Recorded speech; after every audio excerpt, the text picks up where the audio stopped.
성경책을 읽다 보면 이 다윗이라고 하는 이름을 참 많이 만나는데 구약에만 해도 500번 이상 나와요.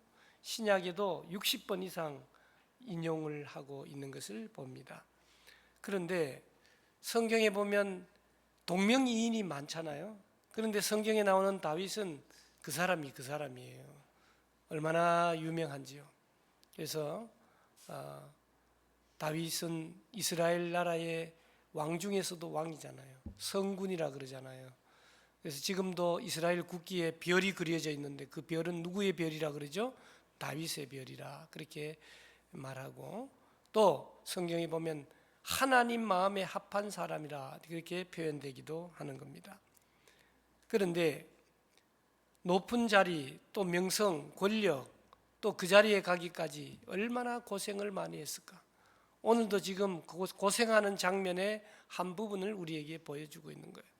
그가 대부분 쓴 시편은 처절한 고난 속에서 나온 교훈의 메시지가 되는 거예요.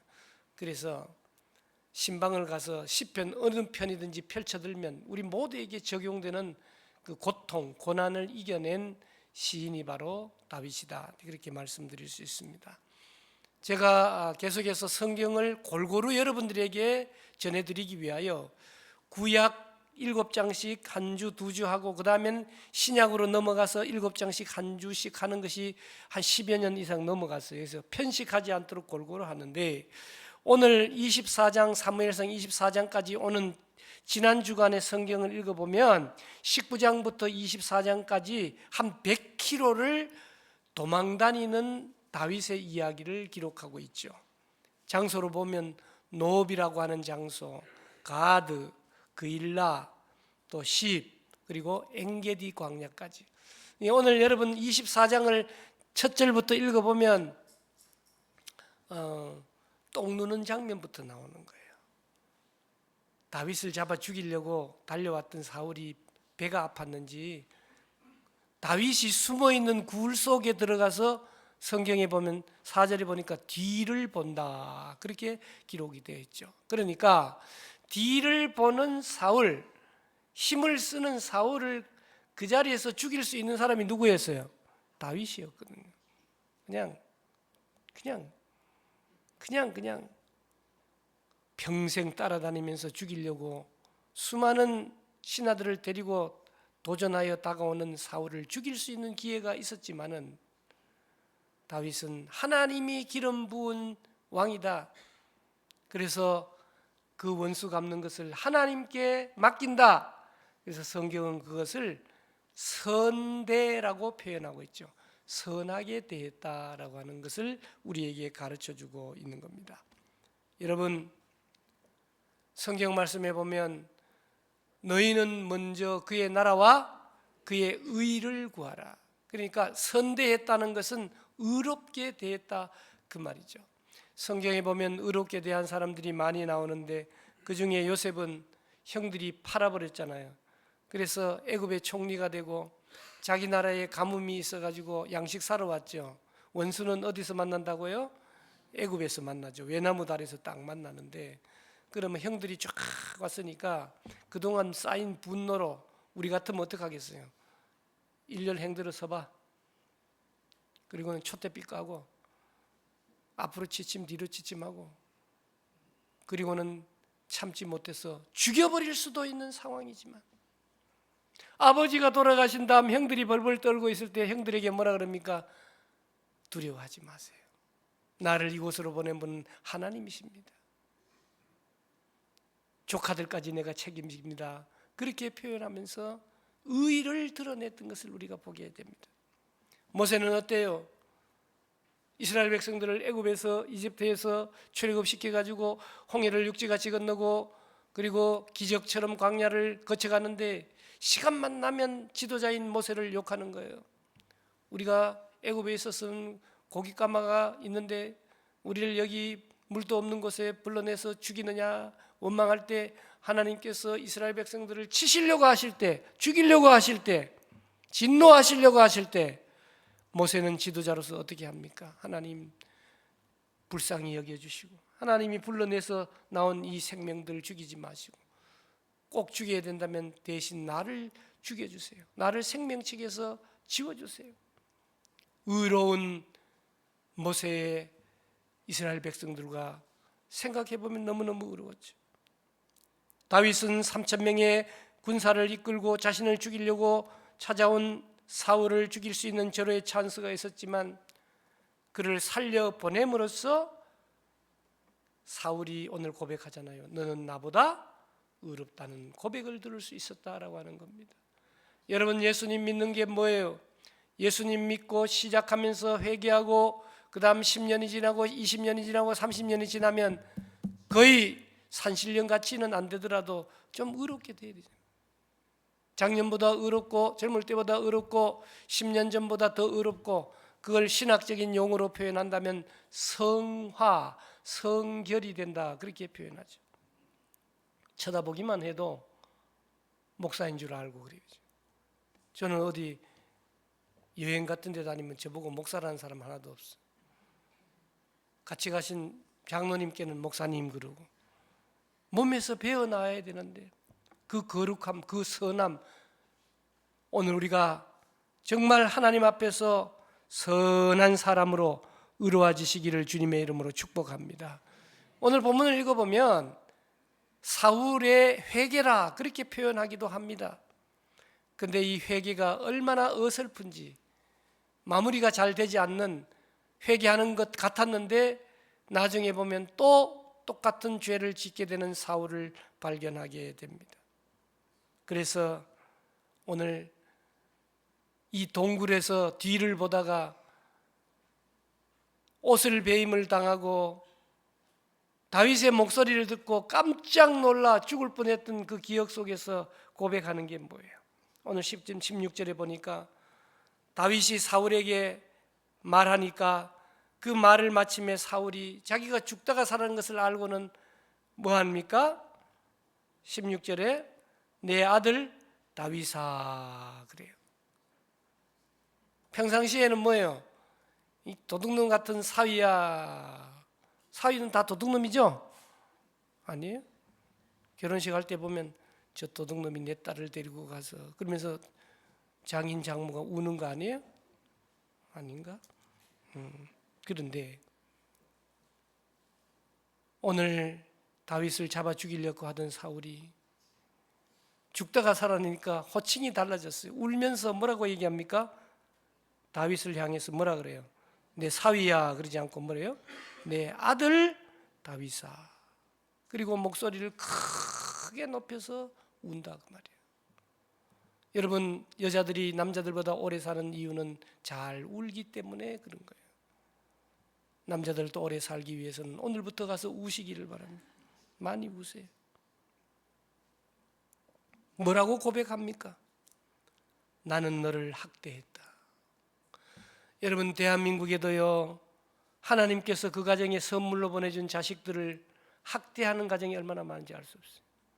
아버지 엄마가요, 애들 두드려 패가지고요, 멍다구 들어가지고 신고되는 경우가 얼마나 많은지 알 수 없어요.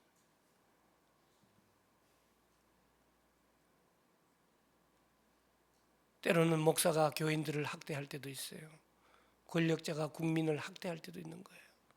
그는 그냥 아무나 누구나 다 하는 거예요. 그런데 학대는 아무나 할 수 있지만 선대는 아무나 할 수 없는데 오늘 사울이 고백을 하는 거예요. 나는 너를 학대했다. 그런데 너는 나를 뭐 했다고요? 선대한다. 그래서 너는 나보다 의롭다 그렇게 표현하죠. 사실 사울이 제대로 회개를 한다면 이렇게 해서는 안 돼요. 너는 나보다 의롭다가 아니고 너는 의인이고 나는 죽일 놈이다. 죽을 수밖에 없는 죄인이라고 고백해야 되는 거죠. 도토리 키재기 하듯이 조금 나보다 의롭다, 그거 가지고 회개가 아니다라고 하는 사실입니다. 여러분, 사울은 눈물을 흘리면서 이런 고백을 했음에도 불구하고 이후에 성경을 읽어보면 동일하게 다윗을 잡아 죽이려는 죄를 지으니 깨달음은 잠깐뿐이었다, 행동으로 변화되기는 어렵다라고 하는 것을 우리는 잘 압니다. 우리는 오늘 사울의 회개하는 장면을 보면서 우리의 회개도 마찬가지라는 겁니다. 우리가 살아가면서 잘못과 실수를 저지를 때가 얼마나 많습니까? 그러나 깨달음도 잠시뿐 동일한 잘못과 실수를 저지를 때가 많다라고 하는 것이죠. 그런데 여러분, 사울과 다윗의 관계가 처음부터 이렇게 나쁜 게 아니에요. 다윗은 사울이 정신적으로 약할 때 악기를 연주해주면 정신이 바짝 들도록 하는 좋은 관계였어요. 그런데 골리앗을 만나가지고 다윗이 골리앗을 쳐부수고 나니까 사람들의 입이 문제예요. 좀 가만히 있으면 되는데 사울은 천천히요, 다윗은 만만이다. 그러니까 좋아할 사람 아무도 없죠. 여러분, 아버지와 아들이 있을 때 아들이 아버지보다 낫다, 칭찬입니까? 욕입니까? 칭찬입니까? 욕입니까? 욕이지, 욕이지. 좋아합니까? 속으로는 별로 좋아를 안 하지. 사람은 다 개인적이고 이기적이기 때문에 그래. 하물며 장인하고 사위 사이라고 하면 아직 그런 관계가 아니더라도 사울은 천천히요, 다윗은 만만이라 하니까 그때부터 꼭지가 열려서 사울은 나의 일생의 사명은 다윗을 죽이는 거다. 내가 왕인데. 그래서 많은 세월 동안 오늘 본문에서도 마찬가지 다윗을 죽이기 위해서 여기에 왔던 것을 우리가 봅니다. 그러나 생명을 해야 할 기회가 주어졌으나 하나님의 기름 부음 받은 자에게 손을 대지 않는다는 다윗, 이 상황이 되니까 어떻게 보면 그 완악한 사울도 마음의 변화가 오기 시작했다라고 하는 겁니다. 마음의 변화가 오기 시작하는 첫 번째 증명이 뭐냐? 운다라고 하는 거예요. 사랑하는 남자 여러분, 언제 울어보셨습니까? 남자라는 이유로 울지 않은 세월이 얼마나 됩니까? 울어야 됩니다. 교회를 위해 울고 나라와 민족을 위해 울고 입으로 지적이지 마시고 평론가처럼 분석하지 마시고 나라와 민족을 위해서 울어야 된다. 그러면서 말이 달라지는 거예요. 야, 이 나쁜 놈, 죽일 놈 다윗아가 아니라 내 아들 다윗아, 그렇게 변화되고 있는 것을 보게 됩니다. 사울의 변화는 다윗의 목소리를 들을 때 변화되게 된 거예요. 이 목소리가 너무너무 중요하죠. 우리는 하나님의 음성을 들어야 합니다. 하나님의 음성을 들어야 합니다.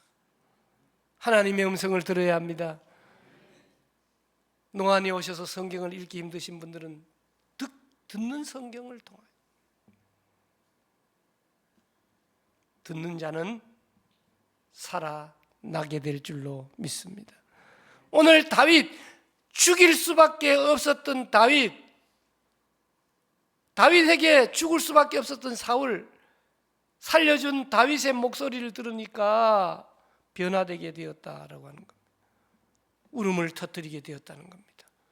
내면의 깊은 변화가 시작되었다는 겁니다. 지금까지는 권력과 지위를 지키기 위해 울지 않고 강인한 모습만 보여왔던 사울, 이제는 자신의 약함과 잘못을 인정하며 눈물을 줄줄 흘리고 있다는 겁니다. 선으로 악한 사울을 대했기에 사울은 스스로 잘못을 고백하며 눈물을 흘립니다. 다윗은 아무 말을 하지 않았는데도 사울이 얘기합니다. 너는 나보다 의롭다는 평가를 내려줍니다. 오늘 하나님의 사람들은 복수하지 않아도 하나님의 손으로 그 삶의 복의 열매가 맺히게 될 줄로 믿습니다. 악으로 선을 대하는 것이 아니라 억울할수록 선으로 대하십시오. 선으로 대하십시오. 선으로 대하십시오. 사기꾼이 있습니다. 사기를 당했습니다. 억울합니다. 기도할 때마다 뭐해요? 기도도 안 해. 욕하지. 미워하고 욕해요. 그러면 상대방은 그 욕을 얻어잡수고 안 죽어. 안 죽어서 하는 일이 뭐예요? 아니, 그 사람이 직업이 사기꾼이라니까. 안 죽으면서 하는 일이 뭐예요? 계속 사기쳐. 그러면 여러분들은 그 사기꾼을 도와주는 공범이에요. 미워하지 마세요. 미워하지 마세요. 내가 자꾸 미워하잖아요. 그 사람은 욕먹어서 오래 살고 나는요, 이 속병이 들어서 빨리 죽는 거예요.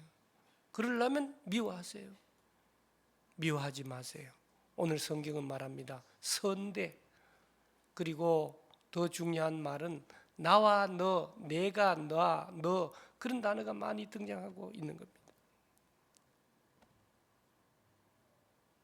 17절 18절 말씀 보세요. 다윗에게 이르되 너는 나를 학대하되 나는 너를 학대하되 너는 나를 선대하니 너는 나보다 의롭다고 얘기하면서 설교까지 하는 거예요. 네가 나 선대한 것은 오늘 나타냈나니 여호와께서 나를 내 손에 넘기셨으나 네가 나를 죽이지 아니하였도다. 여러분, 죽을 뻔하다 살아나면은 입을 다물어. 그래야죠. 물에 빠진 사람을 건져냈더니만 뭐라 그래요? 내 보따리 내놓으라. 오늘 본문에 보면 죽다가 똥 누다가 죽다가 살아난 사울이 조용해야 되는데 말이 많아. 설교도 하고 기도도 하고 거기다가 뒤에는 또 막 청원 사항까지 있어요. 내 같으면 그냥 죽이려고 살려놔서 다시 죽일 텐데 뭐 어떻게 되는 거야? 그러나 성경은 말합니다. 로마서 12장 20절에 보니까 네 원수가 줄이거든 어떻게 하라고요? 잘 먹이고 네 원수가 목마르거든 어떻게 하라고요? 마시게 하라. 그렇다고 그 원수가 계속 원수가 되는 게 아니고 하나님이 손보시고 공의로운 심판이 이루어진다. 여러분, 예수님께서도 십자가에 달려 죽으실 때 예수님을 십자가에 못 박는 사람들을 향하여 예수님은 누가복음 23장 34절에 뭐랍니까? 아버지, 저들을 용서해 주세요. 자기들이 하는 것을 알지 못한다. 근데 여러분 기억하십시오. 알지 못하고 한다고 해서 죄가 안 되는 게 아니다. 알지 못하는 자체가 죄다 그 말이에요. 알아야 합니다. 그래서 무식한 것이 죄가 될 수 있는 거고 면장님이 되려도 알아야 면장한다는 거고 교회 다니는 것도 마찬가지요. 자꾸 세상적인 지식, 지난날의 지식 가지고 떠들지 마십시오. 성경 한번 100번 정도 읽고 난 다음에 기독교에 대해서 논할 수 있다. 여러분, 성경책은 읽어보면 읽을수록 어렵기도 하고 잘 알지 못해요. 하나님께서 그 많은 1189장 중에 그 중에 한 절말이라도 우리의 심폐에 새겨지게 되면 우리를 변화시키는 놀라운 역사가 이루어지게 된다라고 하는 거예요. 오늘 본문을 읽으면서 가만히 묵상해 보니까 선으로 악을 갚는 것은 하나님의 성품이다.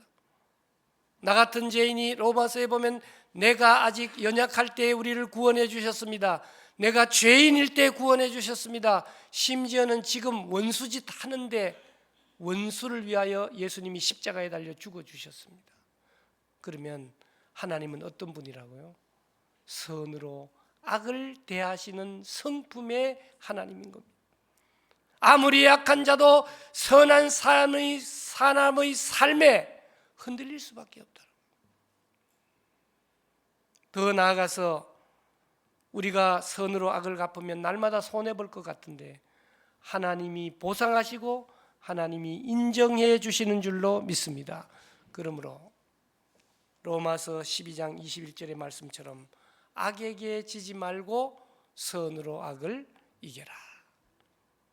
갈라디아서 6장 9절 말씀처럼 선을 행하되, 여러분 선을 행하다가 낙심하는 경우가 있어요. 착한 일을 하는데도 막 사람들이 헐뜯을 수 있어요. 그럴 때 낙심하지 맙시다. 포기하지 맙시다. 기다립시다. 그럼 어떻게 돼요? 때가 이르면 반드시 거두게 된다라고 하는 거예요. 여러분, 남편을 향하여, 아내를 향하여, 자식들을 향하여, 친구들의 구원을 향하여 복음을 전하는 선을 행하되 낙심하지 마십시오. 포기하지 마십시오. 기다리십시오. 반드시 때가 되면 거두게 되는 줄로 믿습니다. 남아프리카 공화국, 우리 교회 식구들 아프리카 방문하면서 들렸던 곳인데요. 남아공이라고 줄여서 말하는데, 남아공 그러면 생각나는 사람이 누구예요? 만델라. 몰라요? 자기 할아버지 이름은 몰라도 만델라의 이름은 알 정도로 만델라가 어떤 삶을 살았어요. 그 나라에는 인종차별 정책이 있었습니다. 27년간 감옥 생활했어요. 출소 후에 복수하지 않고 용서와 화해의 메시지를 던져서 대통령이 된 뒤에도 남아공의 대통령이 아니라 전 세계 모든 사람들의 정신적인 대통령이 되어서 용서의 아이콘이 되었던 것을 압니다. 사랑하는 성도 여러분, 오늘 사울은 알기는 좀 알아요. 읽어보다가 보면 18절에 보니까 여호와께서 나를 내 손에 넘겼다라고 하는 걸 아는 거예요. 여러분, 하나님께서 다윗에게 사울을 넘기면 끝나는 거예요. 사울이 왕이든지 뭐 아무리 좋은 신무기를 가지고 있다 해도 안 되는 거예요. 19절 말씀 보세요. 그래서 너의 행한 일로 말미암아 여호와께서 내게 선으로 갚으시기를 원한다, 그렇게 말하고 있는 겁니다. 하나님의 섭리를 인정하는 거예요. 내가 내 왕위를 지키기 위하여 그동안 하나님의 뜻보다 내 의지를 앞세우고 싸우고 잡아 죽이려고 했지만 하나님은 다윗을 통해 일하고 계신 것을 인정하고 있다라고 하는 사실이에요. 그러면서 다윗에게 부탁하는 내용이 20절이죠. 보라, 나는 네가 이 나라의 왕이 될 것을 안다. 이스라엘 나라가 내 손에 견고해 있을 것을 안다. 그 다음 내가 로비를 하는데 좀 얘기를 들어봐. 너는 내 후손을 끊지 아니하며 아버지 집에서 내 이름을 멸하지 아니할 것을 여호와의 이름으로 여기서 내게 맹세하라고 말씀하고 있는 겁니다. 여러분, 보통 왕이 되면 전 가문을 다 제거하는 것이 일반적인 관행인데 그렇게 하지 말라라고 얘기하고 있죠. 다윗은 그 약속을 지켰을까요? 지켰지요. 훗날 다윗이 사울의 손자요 요나단의 아들인 무비보셋을 선대했다는 이야기를 성경에서 읽을 수가 있습니다. 우리는 오늘 본문 말씀을 통해서 사울이 회개를 시작한 것 같기도 하고 안 한 것 같기도 한 이 장면을 통해서 우리가 기억해야 되는 것은 뭐냐? 진정한 회개는 내 자신의 잘못을 인정하는 데서부터 시작된다는 거예요.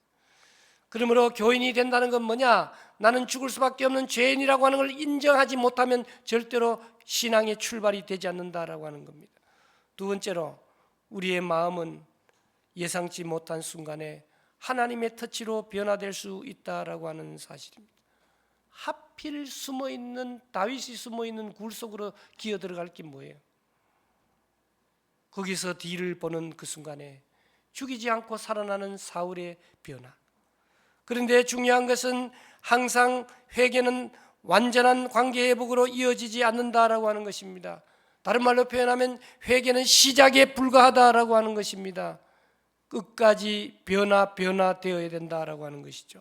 그리고 나아가서 하나님의 계획은 우리의 방해에도 불구하고 반드시 이루어진다는 거예요. 여러분, 사울이 하는 일이 뭐예요? 아무리 기름 부음을 받은 다윗이라고 할지라도 왕 안 만든다. 사울은 다윗 왕 안 만든다. 그걸 일평생 뛰어다니면서 하는데 하나님의 생각은 뭐예요?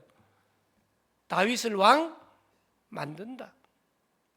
우리가 아무리 방해해도 하나님의 섭리, 하나님의 계획은 반드시 이루어지게 된다라고 하는 사실입니다.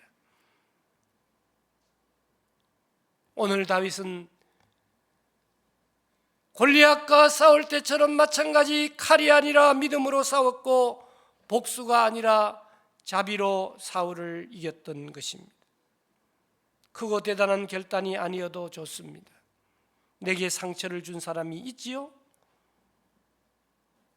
그 사람의 잘못을 정당화하지 마십시오. 그러나 마음속에 쌓인 증오 되신 하나님, 이 사람을 주님께 맡깁니다. 고백해 보십시다. 용서는 감정이 아니라 선택입니다. 내가 용서할 준비가 될 때까지 기다리다 보면 용서도 못하고 그도 죽고 나도 죽고 다 끝나는 인생이 될 수가 있는 거예요. 믿음으로 용서를 선택하고 감정은 그 뒤를 따라오도록 만들어야 된다라고 하는 사실입니다. 사랑하는 성도 여러분, 오늘 우리는 본문 말씀을 통해서 회개의 찬스, 회개의 기회를 놓치지 말자라고 하는 사실입니다. 내가 참기만 해야 돼, 당하고만 있어야 돼, 본능적으로 갚아주고 싶은 마음이 우리 모두에게는 있습니다. 우리 삶 속에도 사울과 같은 순간이 올 수가 있습니다. 그러나 로마서 12장 19절 이하 사도 바울이 말한 대로 내 사랑하는 자들아, 너희가 친히 원수를 갚지 말라. 하나님의 진노하심에 맡기라. 원수 갚는 것이 하나님께 있으니 하나님께서 갚으리라고 말씀하셨다. 우리에게 가르쳐주고 있습니다. 사랑하는 성도 여러분, 이제 하반기를 시작합니다. 우리가 인생을 살아가면서 상처받은 일이 얼마나 많았겠어요. 복수심으로 이글거리는 일들이 얼마나 많겠어요. 그 쓴뿌리를 뽑아내기가 힘들겠지만 오늘 이 시간 그 쓴뿌리를 뽑아내어 주님의 십자가 밑에 내려놓고 우리의 입술과 우리의 마음으로 진심으로 원수를 핍박하는 자를 축복하고 용서하고 선대함으로 말미암아 그도 변화되고 나도 사는 역사를 이루어내는 우리 모두 되시기를 주님의 이름으로 축복합니다. 살아계신 하나님, 주님을 의지하고 주님께서 인도하시는 길을 따라가는 지혜로운 성도가 되게 도와주시옵소서. 사울이 얘기했습니다. 너는 나보다 의롭도다.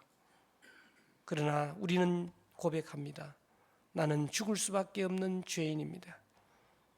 연약할 때, 죄인 되었을 때, 원수 되었을 때 살려주신 선하신 하나님을 본받아 하나님의 의를 드러내는 서울숲교회 온 성도들 되게 도와주시옵소서. 예수님의 이름으로 기도드리옵나이다. 아멘. 우리 다 같이 일어서셔서 앞뒤 좌우에 선하게 삽시다. 인사하시고요.